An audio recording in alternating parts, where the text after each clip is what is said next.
In today's video, we're continuing our series on the problem of evil, and we're talking about the existential problem of evil. This is a problem of evil which is less developed in literature and also less discussed on YouTube, but it's a very important discussion to bear in mind. So today we're going to be talking about the existential problem of evil, how it differs from the logical and evidential problem of evil that we've talked before in this series, and also discuss the merits of this argument. So the first thing that we're thinking about the existential problem of evil is the distinction between conceptual problems of evil and logical and practical problems of evil. So the distinction between conceptual and practical is actually a very important distinction in philosophy. A good example of this, to just illustrate this distinction, is the idea of communism. The reason why communism is such a good example of this discussion between the conceptual and the practical is a discussion about their impacts. When we're talking about their impacts, we're thinking about, okay, practically speaking, there was a lot of deaths arisen during the communist periods in both Russia and China in the 20th century. So you could be saying, well, all right, the practical impacts of communism were very big.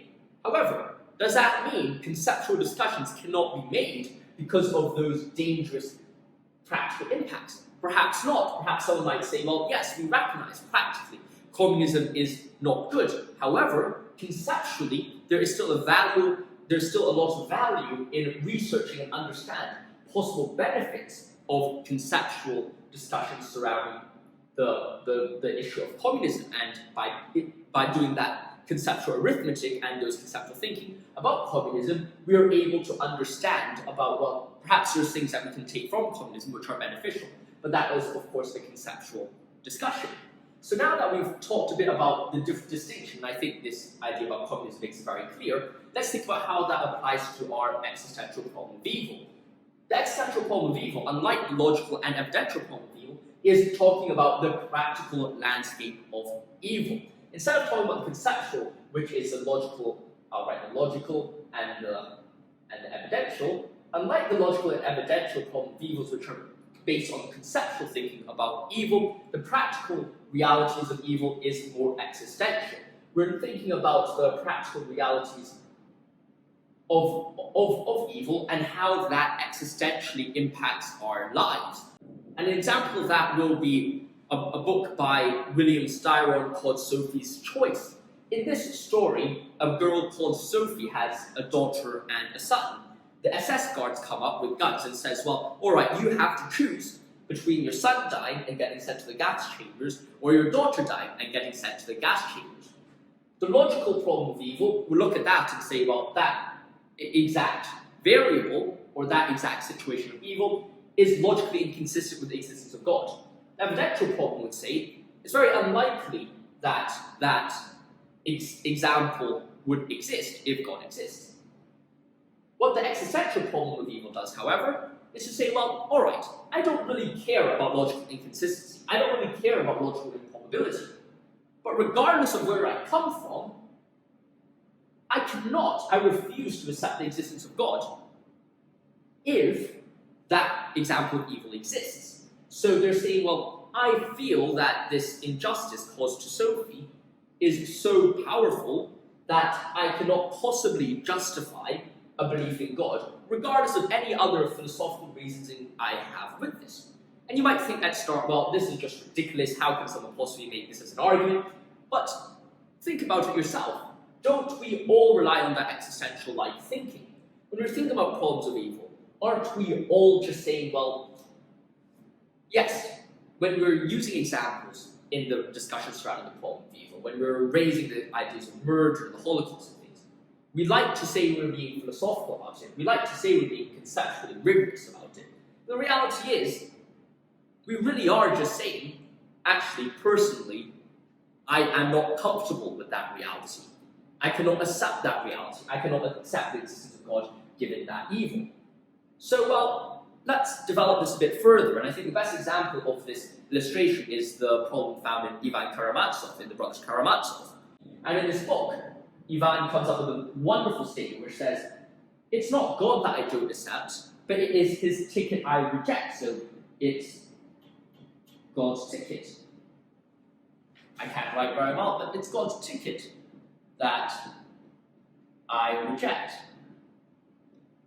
Note this distinction here. He is not arguing for atheism.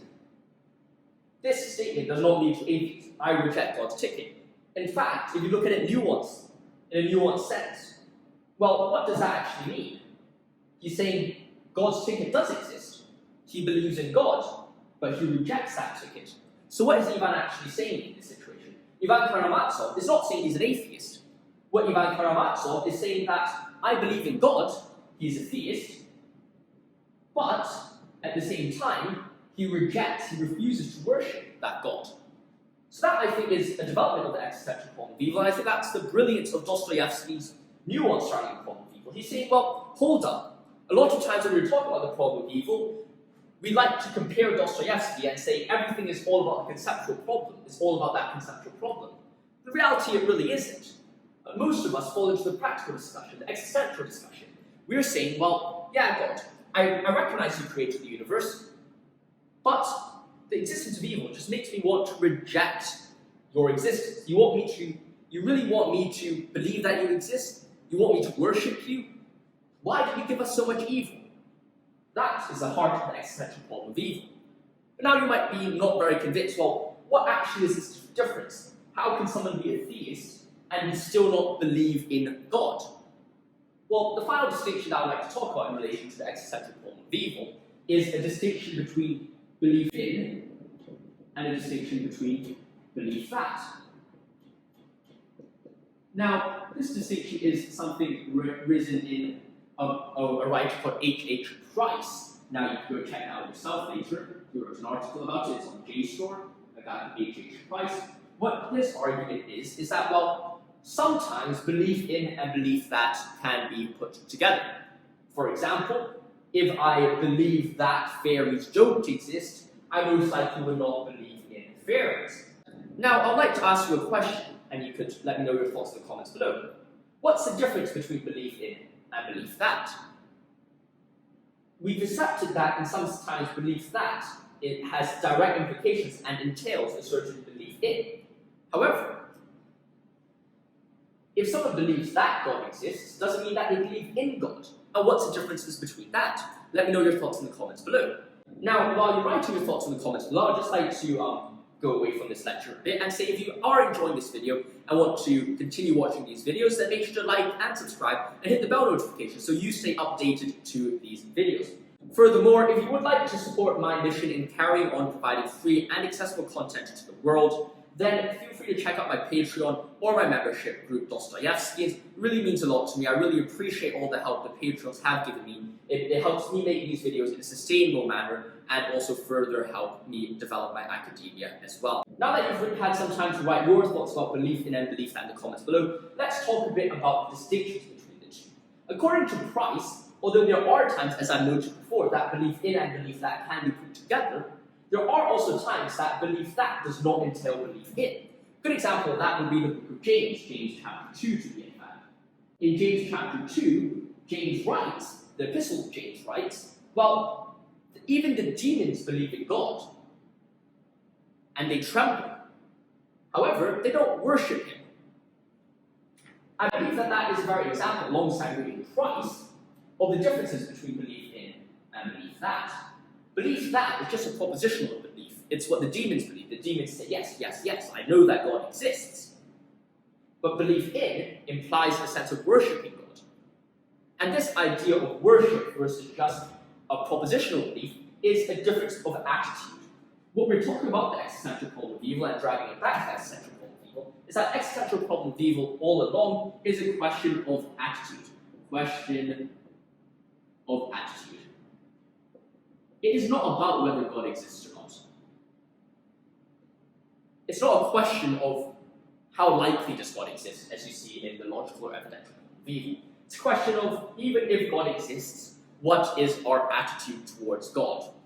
And that is the significance of the existential problem of evil, and why I think it is perhaps, although the least talked about problem of evil, the most important problem of evil, because this is ultimately where most people lie in the world. Most people don't care about abstract philosophy, most people don't care about logic and all those things. People do care about the attitude. Is God worthy of worship? And that's a question of the existential problem of evil. I hope you've enjoyed this lecture. on the existential problem of evil. I hope you found it helpful. If you enjoyed this video, like and subscribe. And as I've said, if you do want to support my channel and my mission financially, go check it out in the Patreon and my memberships below. It really means a lot to me and really helps make my mission as sustainable as possible. Stay safe, my friends. See you soon. Thank you for watching, and goodbye. I'll see you next time.